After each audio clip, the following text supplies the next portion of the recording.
তো friends, welcome back to my channel. আমি পলি চলে এলাম আজ একটা দুর্দান্ত স্বাদের রেসিপি নিয়ে।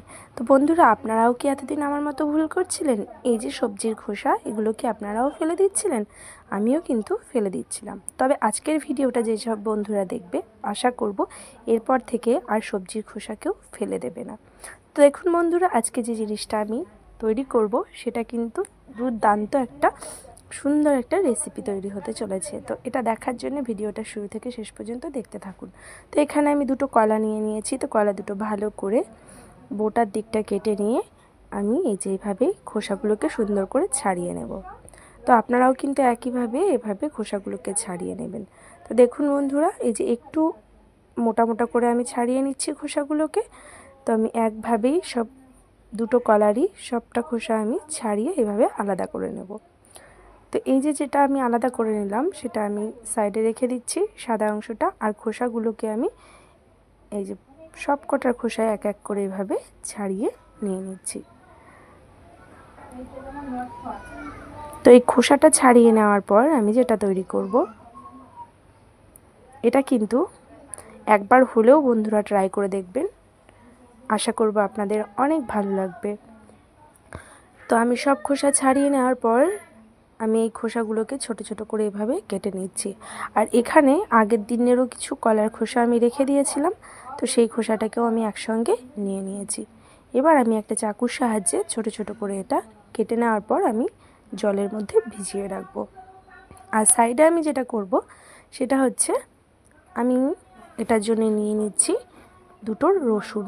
অবশ্যই বন্ধুরা এর সঙ্গে কিন্তু রসুনটাও আপনারা নিয়ে নেবেন, তাহলে এর পারফেক্ট যে স্বাদ সেটা কিন্তু আসবে।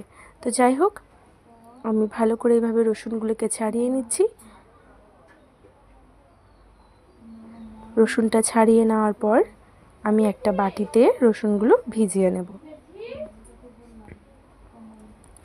ভিজিয়ে নিয়ে উপরে খোসাটাকে ছাড়িয়ে নিয়ে এই যে একটা বাটির মধ্যে কিছুটা জল দিয়ে আমি ভিজিয়ে নিচ্ছি।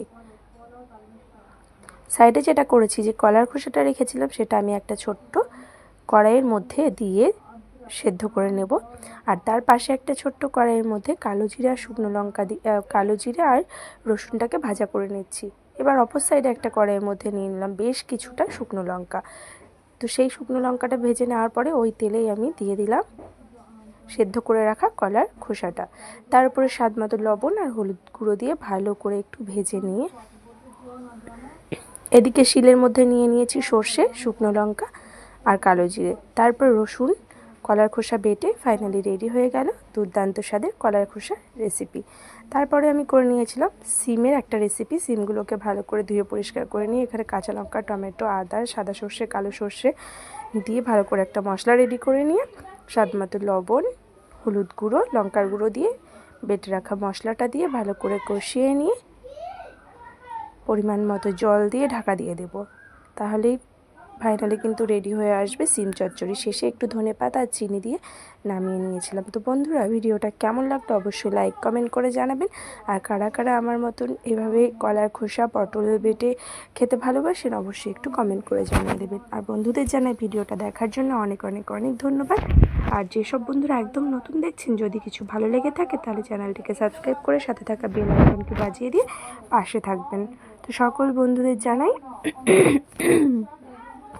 অনেক ধন্যবাদ। সবাই ভালো থাকবেন, সুস্থ থাকবেন, আর এই গরমে প্রত্যেকেই নিজের নিজের খেয়াল রাখবেন। ধন্যবাদ বন্ধুরা ভিডিওটা দেখার জন্য।